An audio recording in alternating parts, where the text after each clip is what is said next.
Hey guys, welcome back to Let's Play Sayonota.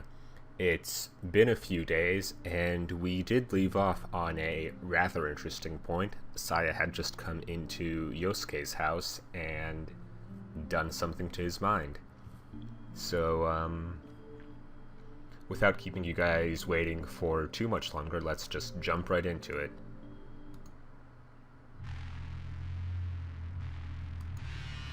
It's all over the walls and ceiling. The thing that attacked him in the living room, that entered his skull, it's everywhere. So now we roughly know what Saya looks like too. Isn't she a cutie? Terror shatters Yosuke's sanity.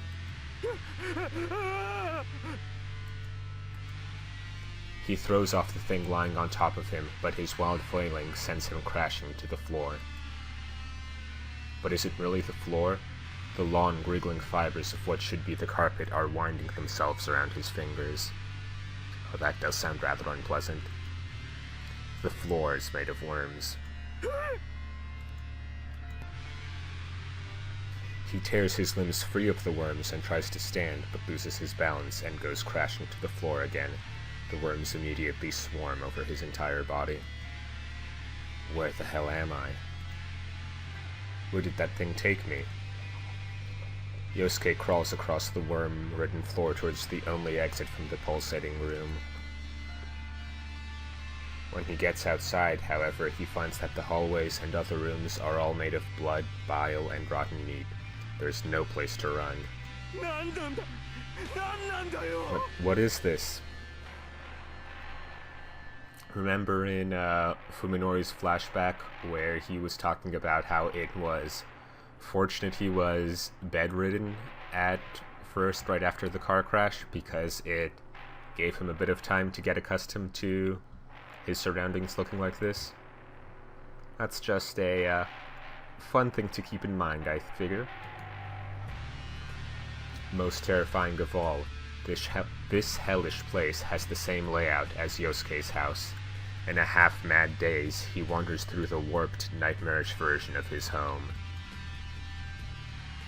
In the small room where his studio should be, he finds an easel made of bones displaying a blood-soaked canvas. Like some cruel joke, everything is exactly where it would be in Yosuke's studio. Damn it, let me out. Let me out of here. Is this some grade A mind break going on? Howling, Yosuke swings his arms wildly, pummeling everything within reach. The easel of bone shatters, driving splinters into his fist. He feels the sharp pain, but it does not awaken from the nightmare. If this isn't a dream, then what is it? When his strength gives out, Yosuke falls to his knees, sobbing. For the first time in his life, he praised the gods. The sound of the door opening and closing grates on his ears. Downstairs, the front door, someone else is here? I'm home. Oh shit. This is, good.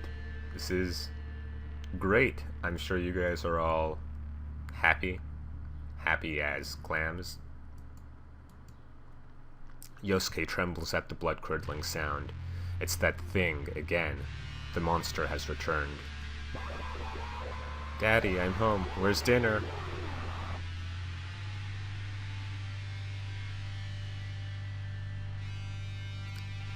My first time going through Sayonota, this was probably the first time I wanted to put it down. Oh, he's not here? Did he go shopping? Oh, when can we eat?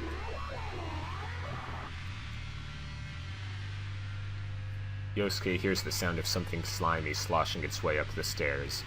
Even as he cowers in terror, he slides his trembling hand across the floor and grabs one of the bones from the broken easel. The tip of the bone is nice and sharp. If he holds it in both hands and puts his weight behind it, he might be able to use it to protect himself. Honey, are you home? The monster's growls are getting closer.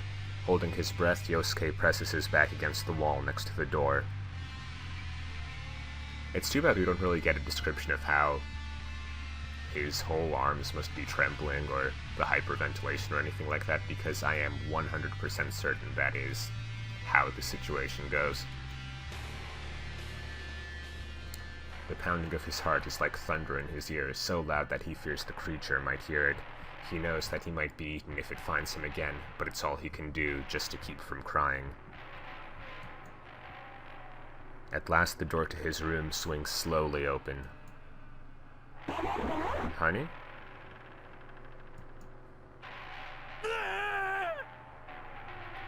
An interesting thing to note is, he thinks this is Saya. And, well, we just saw what he saw, so there's our other big clue to Saya's appearance. A thing I just noticed not long ago, actually, was that image of the monster where you see its eyes, same eye color as Saya, so fun fact right there. Yosuke leaps on the creature as it enters, fear turning his roar into a high-pitched scream. The flesh beast is covered in sludge and vile juices, but before horror can paralyze him, Yosuke brings his bone stake stabbing down. The monster screams as the stake pierces its chest and punches through to the other side. The stinking creature falls back, writhing in agony. The sight of its pain sets Yosuke's blood on fire. I can win, I can kill it. If I can finish it off before it enters my head again, I'll be saved.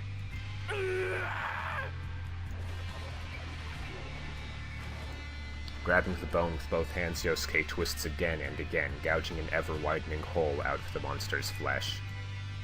The monster convulses and gurgles, its trembling tentacles reaching up as though begging for help. Die, die, die. He's, having fun. Yosuke knocks it to the floor, then brings his heel crashing down on its flopping body again and again. With each stomp, its groans and spasms grow weaker. When the monster at last stops twitching, Yosuke, panting hard, tears the stake from its corpse and rises to his feet. Daddy? Something squeals. Yosuke turns around to see another smaller monster peeking out at him from the stair landing. So there's still one left. His previous desperate rage-filled attack both exhilarated him and gave him a taste for violence. This one will be easier, it's smaller and weaker after all. Grinning crazily, Yosuke raises his stake and sidles towards the second creature. The small monster flees screaming down the stairs. Not about to let his prey escape, Yosuke roars and gives chase. The thought that maybe the nightmare will end if he kills every monster feeds his savage bloodlust. Daddy, stop! Daddy!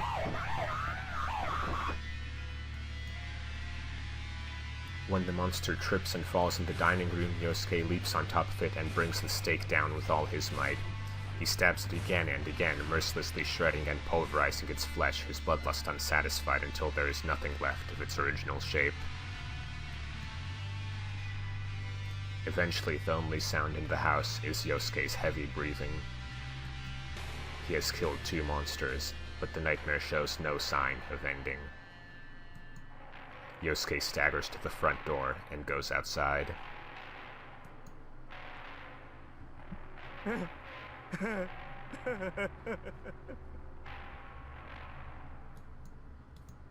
The sky, the city, everything has gone mad. Twisted shapes, maddening colors, stinking air. There's no escape, no end to the nightmare. The last remnant of Yosuke's sanity vanishes like dust in the wind. Hi, mister. Yosuke turns towards the sound of a young girl's voice. There's Saya. She's standing in front of the house next door, wearing a spotless one-piece over her pure white skin. In the midst of this filth-ridden world, she seems to be glowing with beauty. How do I look to you, mister? You're Very cute. Yosuke feels a sudden black lust arising within him. Really? Then the experiment might be a success. Yosuke walks up to the strangely jubilant girl and brushes his hand against her long, smooth hair. Such a lovely girl. You must be the only one in the whole world. Mister? She looks curiously up at the man towering over her, perhaps sensing something disturbing in his hungry stare. How about we play a game, little girl? Yosuke is so far gone so quickly, it's beautiful. That flash of insight.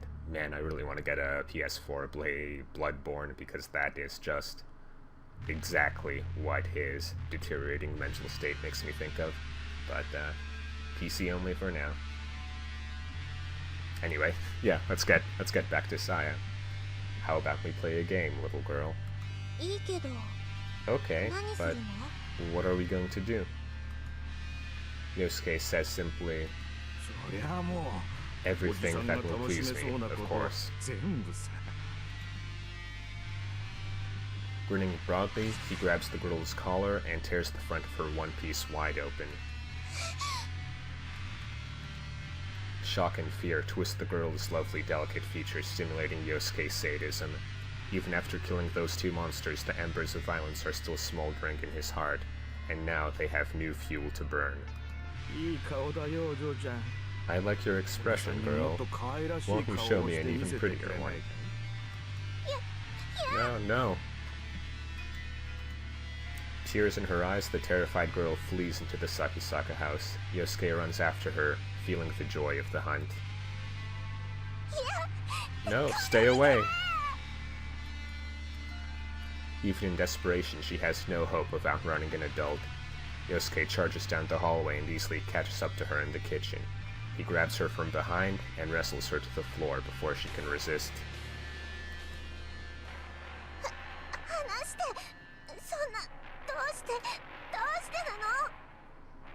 This is, somewhat unpleasant, but, whatever whatevs, that's what they say. Let me go. Why are you doing this? Like I said, because you're just too cute. Enjoying the sensation of her thin arms struggling futilely against his grip, Yosuke uses his weight to hold her down while ripping off her remaining scraps of clothing. No, I don't want this. Stop. Yosuke stares at the smooth body of the girl flopping like a young sweet fish beneath him, entranced by her tiny, hard, cherry-like nipples, soft yet tight belly, and narrow waist. The thought of violating such an immaculate body in the middle of this warped, insane world is irresistibly perverted. Yosuke runs his tongue over every inch of her stomach and chest as though preparing to eat her whole. She stiffens and whimpers at the sensation. It isn't supposed to be this way.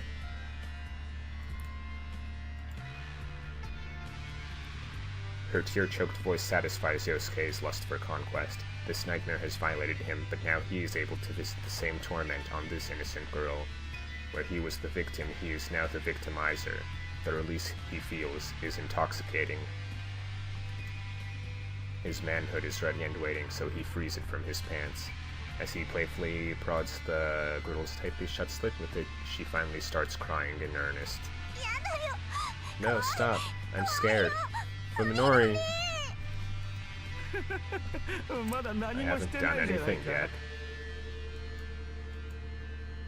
Putting his mouth close to the sobbing girl's ear, Yosuke softly whispers, if you're this scared already, how will you scream when I put it in you?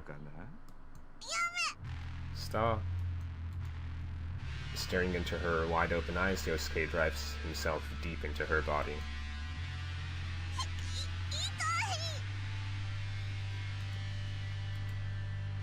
The girl screams at the pain of having her unlubricated slit forced open. Yosuke is surprised by her lack of a hymen, but even more so by the sensation of her inner folds, much too welcoming for such an immature-seeming girl. Oh my, you're awfully used to men. You look cute, but you're really a dirty little girl. No more. Don't hurt me. No, Yosuke smells. I think I have to punish you for being such a bad girl. Yosuke begins to move inside her, each violent thrust forcing a cry from her lips and tears from her eyes as her head jerks in agony. Soon, she loses the strength to resist and goes limp, concentrating instead on enduring Yosuke's cruelty. Yet she still stares tearfully, pleadingly into Yosuke's lust-inflamed eyes as he pounds mercilessly into her flesh. Why aren't you gentle?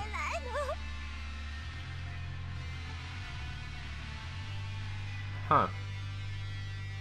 You know, I was just thinking that it's,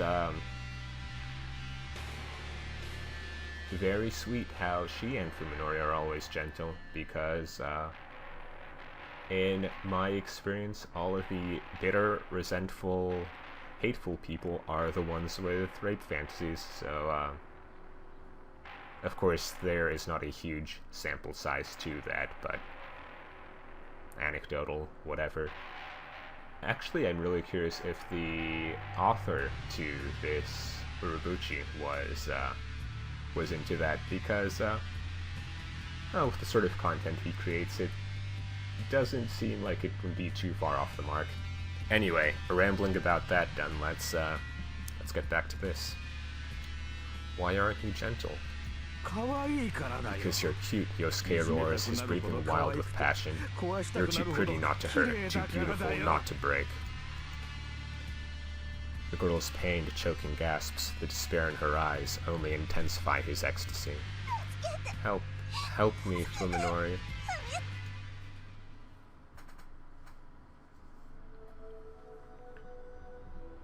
As always, the sights of the city grate on my nerves. Today, however, I don't feel as much hatred as I usually do. That's nice, and we are back to Fuminori now. How do you guys think he is going to feel about recent events? I'm growing more and more accustomed to my condition, but my good mood today is mostly thanks to my search of the Ogai house having finally borne fruit. When I pulled all the drawers out of the desk, I found an envelope stuck in the space between it and the wall. It must have fallen off the back of the writing tray. Inside were 3 outdoor photographs. I couldn't recognize the scenery due to my condition, but I'm pretty sure they show the outside of some building. Scrawled on the back of each photo was an address: Nagano Prefecture, M Village, Tochigi Prefecture, S Town, Shizuoka Prefecture, H Town. I've never heard of any of them, so they must be way out in the countryside. One time I was hosting a pen and paper RPG thing where the party had found some photo that they had to investigate a location, try to figure out where this place was. None of them rolled their investigate checks well enough to just turn the photo over and look at the address on back of it, and none of the players thought to do that either. So, one of the players took a chance roll with no skill in investigate. This is the White Wolf game systems, and passed. So the DM told story was she looked at the photo, couldn't find anything identifying about it, dropped it in rage, and noticed the address as it was falling to the ground. So there is your pen and paper adventure story for the day. That's a particularly lame story, actually, but whatever, whatevs. The photos were all dated more than 10 years ago. I don't know why they were taken or what they mean, but maybe Saya will be able to make some sense of them. In any case, this is something that even Saya missed when she was living in that house. I wonder how she'll react when I show her what I found. Saya, I want to see her. Just the thought of her waiting for my return makes me impatient to get home. They're in love. When I step through the gate, I see that the front door is wide open again. This is the second time this has happened. Upon entering the house this time, however, the sound of Saya crying in the kitchen chills my blood. And it's not just her. I also hear a low, wet grunting. There's no time to take off my shoes. I race down the hallway, propelled by a terrifying premonition. A monster is in my house, and it's raping Saya. That's, a rather unpleasant thing to come home to. The filth oozing from its body spreads across her skin as it drives its body with animal ferocity between her weakly trembling thighs.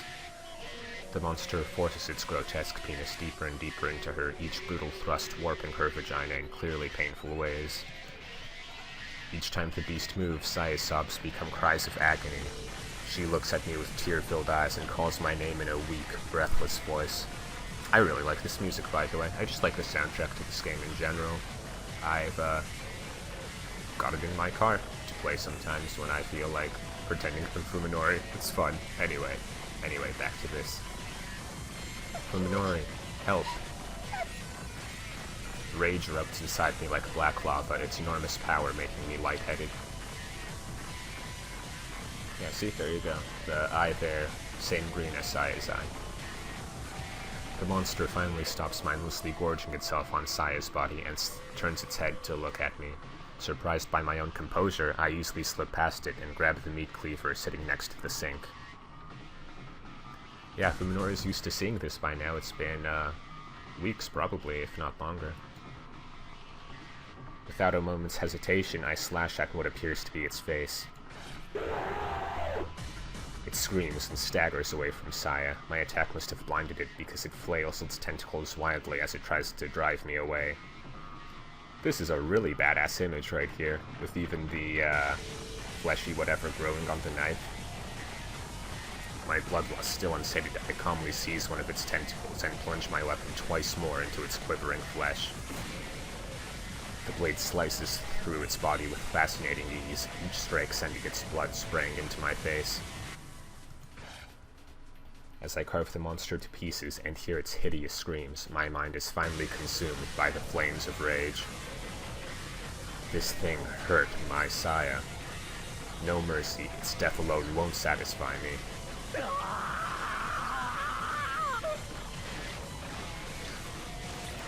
This is so goddamn badass, holy shit.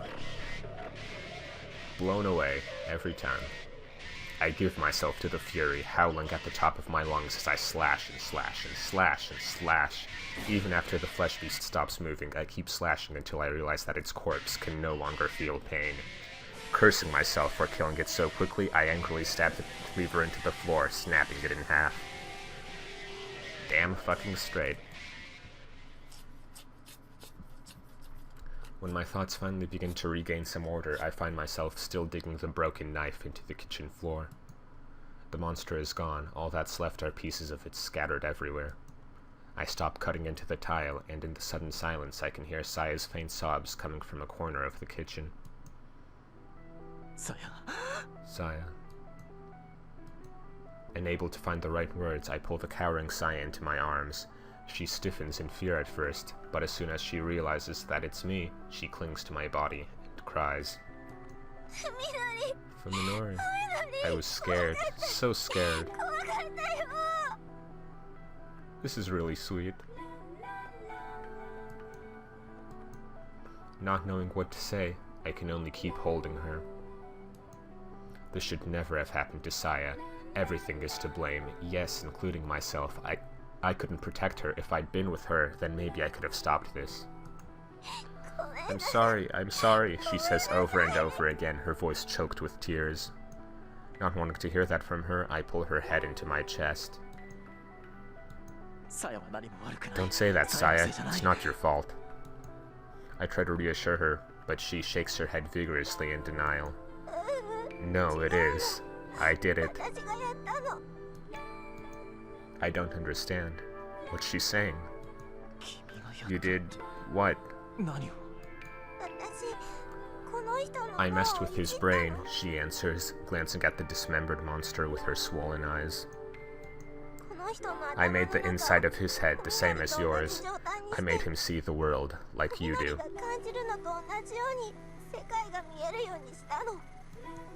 It takes me some time to understand the meaning of Saya's words, and even longer to decide how to respond. What? But how? Finally regaining her composure, Saya responds to my confusion in a low voice. I can do stuff like that. I can change the bodies of other living things.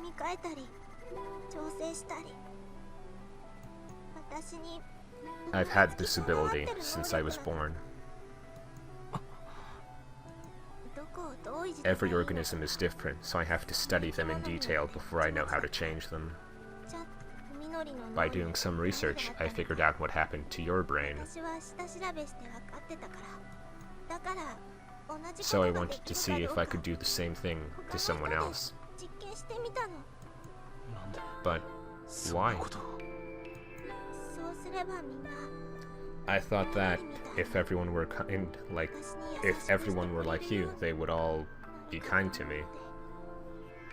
Yeah, Saya is really lonely, again, going back to that flashback in the hospital, she was legitimately surprised that Fuminori wasn't terrified of her. My heart aches at the loneliness in her voice as she confesses her sorrowful wish. But that man, he wasn't kind at all. He said he wanted to hurt me, rape me, and She starts crying into my chest again, unable to say any more. I gently rub her back while trying to get my jumbled thoughts together. Saya, what is she? This question is beyond me. However, there is one thing that I can answer, here and now. Saya is mistaken. She's misunderstanding something vital. You think that I'm kind to you because of the accident. Yeah, she nods sadly. I smile and shake my head. You're wrong. That was only the beginning. It's not that simple. The time you and I spent together after we met, those days, those experiences, are what made us what we are. Understand?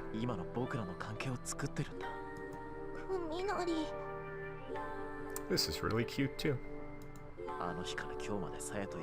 I've been together with you all this time, and because of that, you became important to me, and I became kind to you. See? It's harder than you think. Saya's still crying, but now her tears feel warm against my chest. Yeah, I understand. I finally understand now. Her smile shines through her tears. I only have you, Fuminori. There'll never be anyone else like you. Now more than ever, I feel the depth of the bond between us, and I'm sure that Saya feels the same way. I wrap my arms tightly around Saya and seal her lips with mine. Saya responds, winding her arms around my neck as our tongues desperately seek each other's warmth. At this moment, Saya is my whole world. At this moment, I am hers. The world exists for us alone. That is such a cute thing to say, too. Of course, I still haven't told her something very important. I don't know why I've never said it before, perhaps because it was always so obvious. However, I should put it into words at least once, this oath of mine. Saya, Wait. She stops me with a finger against my lips. Before that, Fuminori, tell me one thing. What do you desire? What do I desire? Saya nods, staring into my eyes with unusual solemnity. Like I said before, I can affect the bodies of living things in a way that nothing else can. And now that I've learned how to manipulate human brains properly... Saya pauses and takes a deep breath before continuing. I can turn your brain back to normal. What? Until now, such a thing hasn't even been in the realm of possibility. I just have to do to you the opposite of what I did to that man. It's really simple. I replay Saya's words in my head to be sure of their meaning. So, tell me, Fuminori, do you want to return to your old life? Do you want to take back what you lost in the accident? And here we've got the first decision point of the game. This is gonna get saved.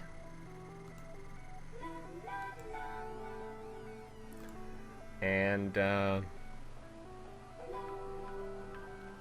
you know, normally a fun thing to do would be to cut the video, ask you guys which you want to see, but this one hasn't really been going too long, so let's just make this happen. This is an option that'll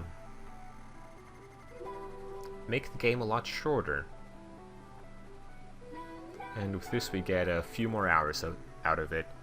I'm thinking I'd like to show you guys all the possible endings to this game. That would be fun. So let's start this way. Fuminori wants his old life back. He wants to be normal.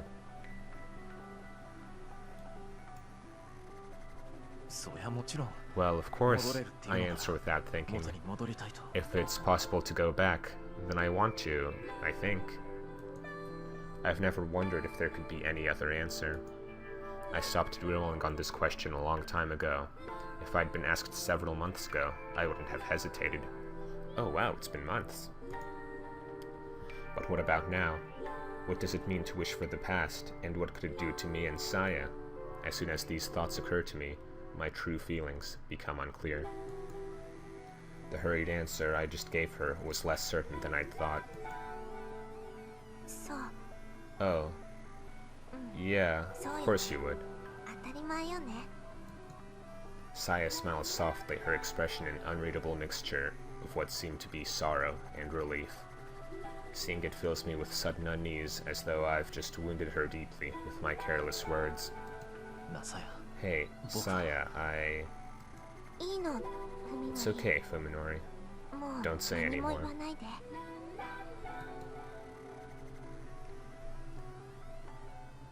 Saya kisses me again as though to silence me, and thrusts her tongue into my mouth with an even greater passion than before. As the sweet softness of her tongue clouds my mind, I begin to feel an urgent need to say what she prevented me from saying, to speak those most important words. Saya.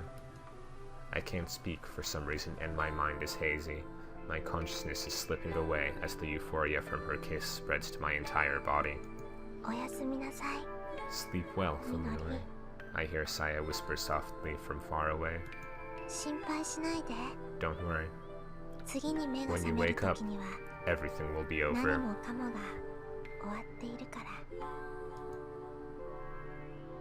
That's no good. I have to tell you something before I sleep, just one thing. Such thoughts are meaningless, however, as oblivion calls me into its embrace.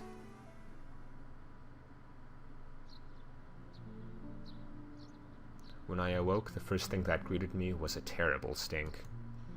Suzumi-san's body was covered in flies, and I could smell the rotten stench you would expect from a corpse. The night had ended, but Saya was nowhere to be seen in the morning light. Aside from the blood-covered floor, the kitchen looked the same as it had in my youth. In contrast, the colors of the living room that had been so soothing to me the day before were now a stark reminder of what a distant world I'd been living in.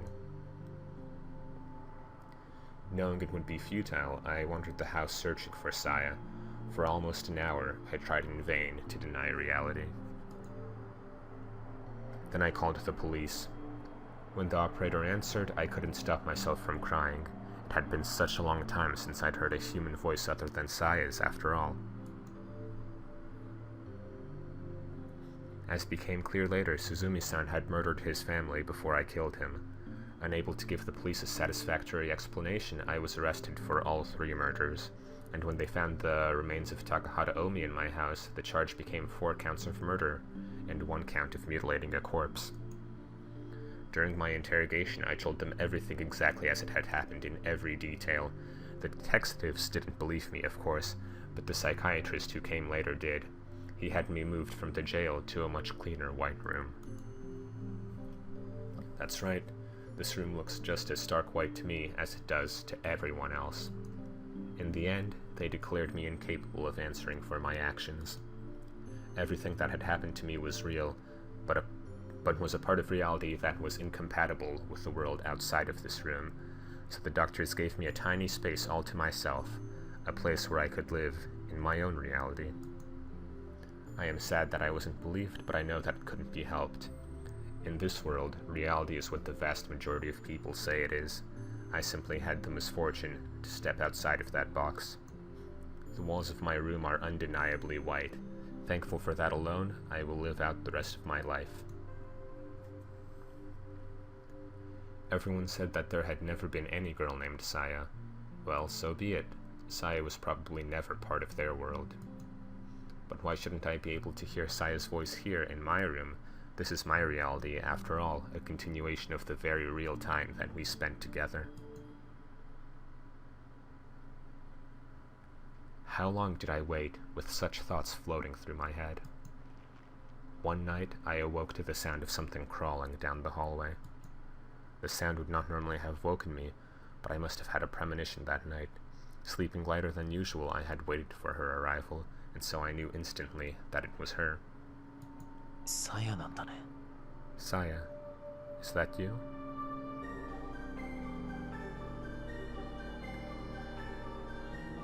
This is goddamn intense, isn't it? She did not answer, but I could feel her outside my door, struggling with some internal conflict. Hey, why won't you let me hear your voice? After a long silence, something small was slid through the narrow bars of my peephole. It was a cell phone, the screen already showing a notepad with freshly entered text. My voice will sound strange to you. I couldn't suppress a chuckle at Saya's uncharacteristic display of shyness. そんなこと、僕は全然気にならないよ。 I don't care about that at all, I said, sending the phone back through the bars. I just want to hear you, see you. After a short pause, the phone returned to my side. Please, let me stay the Saya you remember. そうか。 I see. I'd started to suspect that it might be so. Everything had appeared warped to my senses. Only Saya had looked normal. I'd thought that she was somehow unique. In truth, however, she had probably been a different kind of unique than I'd imagined. It wasn't that my senses hadn't distorted her appearance, but that she had been so unusual that she had seemed normal to my twisted mind. Saya's true form was something other than what I had known. Now, however, I could see her as she really was. I couldn't blame her for not wanting to reveal herself to me. A girl's heart was not for me to understand. I just had to accept it. あの日君に言おうとしてたこと。 I tried to say something to you that day, but couldn't. 覚えてる。 Do you remember? I slid the phone back to her. I was hoping that you'd forgotten. I smiled wryly at the text on the screen, wondering if she really thought me so heartless. 忘れたりするもんか。 How could I forget? No one was listening, but still, it would have been embarrassing to speak the rest, so this time I typed it into the phone.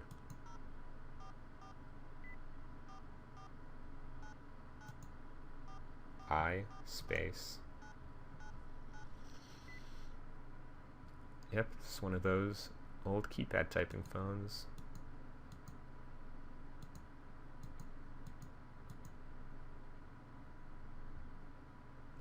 Yep, there we go.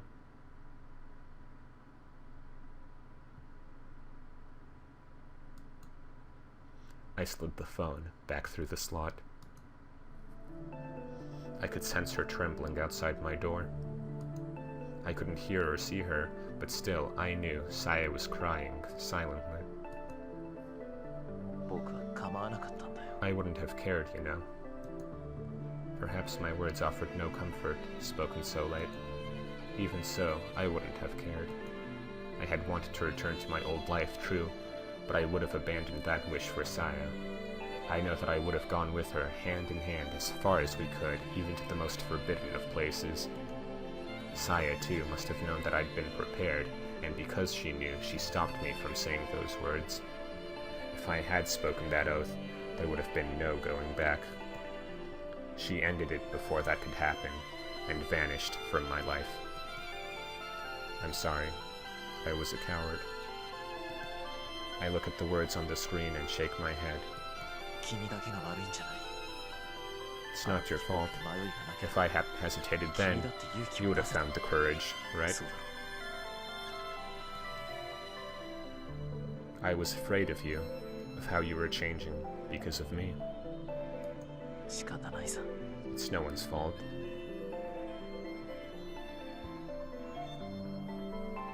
Yeah, there's an interesting there too of how much of Fuminori's madness was inhuman influence and how much was just trauma.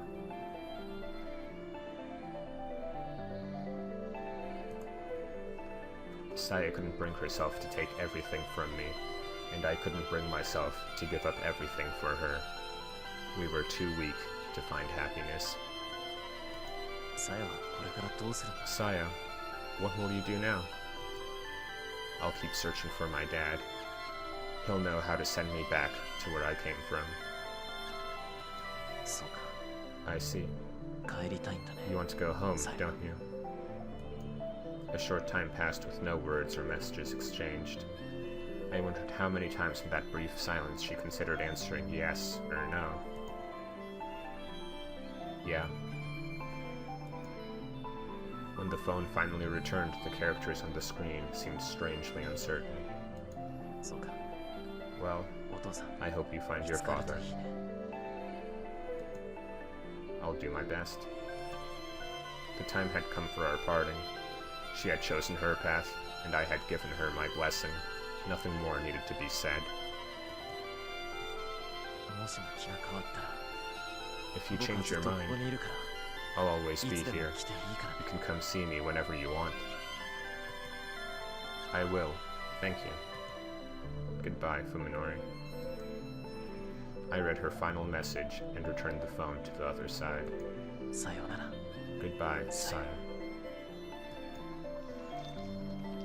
She gently slapped my door in response, and then I heard the sound of her sliding off down the hallway. And then I was alone in the silence of the night.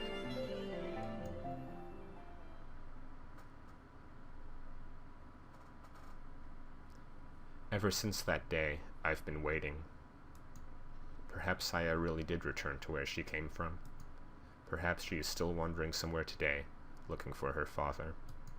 It must be hard. She must be lonely.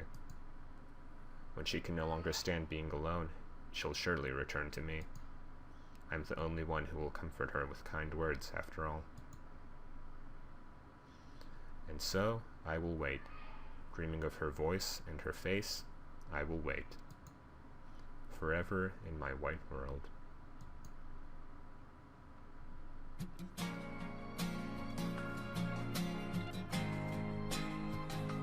And roll credits. That is the earliest possible ending to this game, where Fuminori just abandons everything.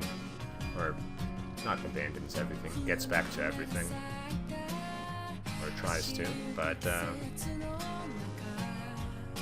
you know, with all of the murders and cannibalism, that is a somewhat difficult thing to do.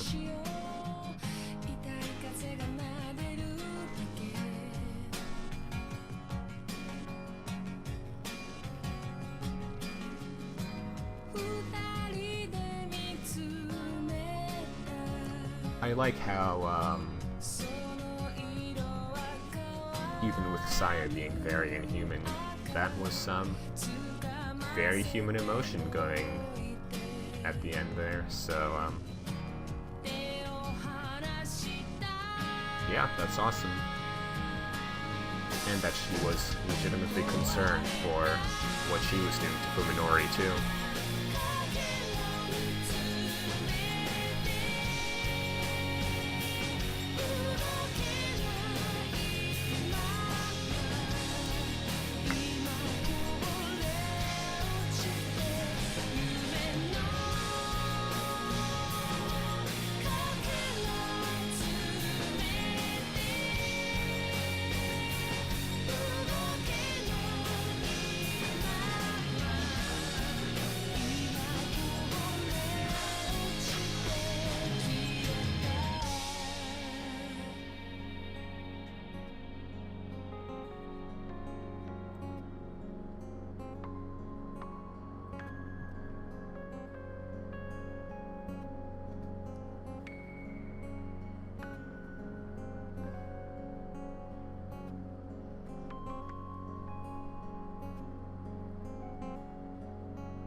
And there we go for the first possible ending to Sayonode.